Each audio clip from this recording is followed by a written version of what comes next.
শিক্ষা দপ্তরকে মধ্যশিক্ষা পর্ষদ চিঠি দিয়েছে, জানতে চাইল যে আর গরমের ছুটি কতদিন পর খুলবে স্কুল, স্কুল কবে খুলবে। সোমরাজ প্রতিনিধি আমাদের সঙ্গে রয়েছেন। সোমরাজ, কি রয়েছে ওই চিঠিতে, কি জানতে চাইছে শিক্ষা পর্ষদ, মধ্যশিক্ষা পর্ষদ? দেখো, মূলত 2রা মে থেকে টানা রাজ্য জুড়ে সরকারি এবং সরকারি নিয়ন্ত্রিত স্কুলগুলিতে গরমের ছুটি চলছে।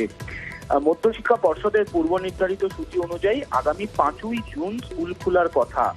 পর্ষদ জানতে চাইছে এক্ষেত্রে রাজ্য স্কুল শিক্ষা দপ্তরের কাছ থেকে, তাহলে কি 5ই জুন থেকেই স্কুল খুলবে? তার কারণ, রাজ্য সরকারের তরফে যে নির্দেশিকা জারি করা হয়েছিল গরমের ছুটি নিয়ে, সেখানে 2রা মে থেকে গরমের ছুটি দেওয়া হলেও কবে থেকে স্কুল খুলবে তা নিয়ে নির্দিষ্ট কিছু উল্লেখ করা ছিল না।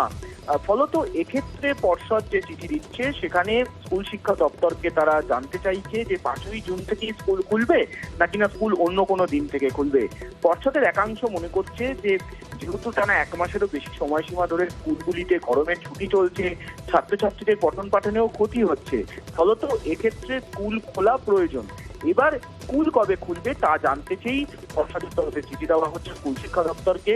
অন্যদিকে শুধুমাত্র 2রা মে থেকেই নয়, এর আগেও 17ই এপ্রিল থেকে 1 সপ্তাহ ব্যাপী অত্যাধিক গরমের জন্য ছুটি দেওয়া হয়েছিল রাজ্য জুড়ে স্কুলগুলিতে।